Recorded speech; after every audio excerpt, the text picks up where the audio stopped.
In a world where civilization collapsed overnight, most people built their homes in ruins.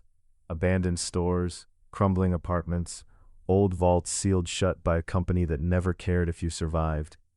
But one group of survivors did something different. They found an aircraft carrier beached on the Potomac River and decided to build a city inside it. This is the history of Rivet City. The story starts in the early years after the Great War, when a small group of survivors stumbled across the USS Ebon Hawk, a massive naval aircraft carrier run aground near the ruins of Washington, D.C. It wasn't pretty, it wasn't safe, but it was metal, it was defensible, and it was enormous.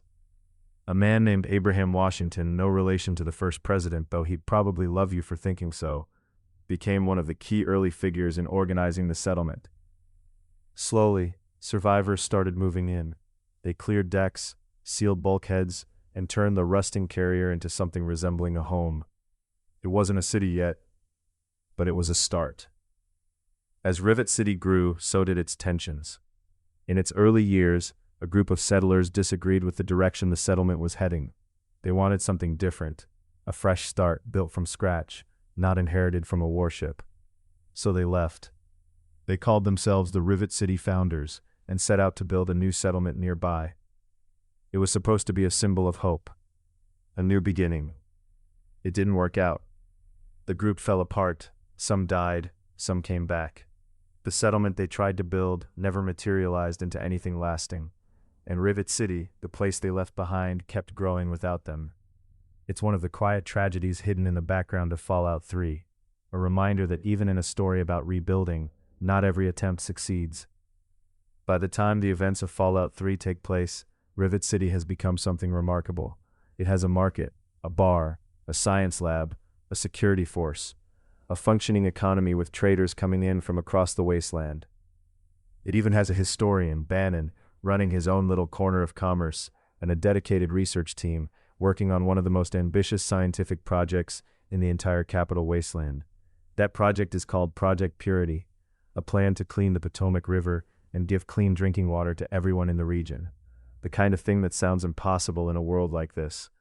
But the scientists of Rivet City believed it could be done. Rivet City isn't the most glamorous location in Fallout. It doesn't have the mystery of the glowing sea or the horror of Dunwich borers, but it represents something those places don't.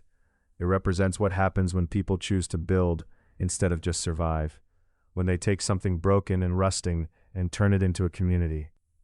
When they look at an old warship, a symbol of the very military-industrial complex that helped end the world, and decide to make it into something that keeps people alive instead. In a series defined by the phrase "war never changes," Rivet City quietly suggests that maybe people can. From a beached carrier to a thriving settlement, Rivet City is one of the best examples of world building Bethesda ever put into Fallout 3. Easy to overlook, impossible to forget once you actually dig into its history.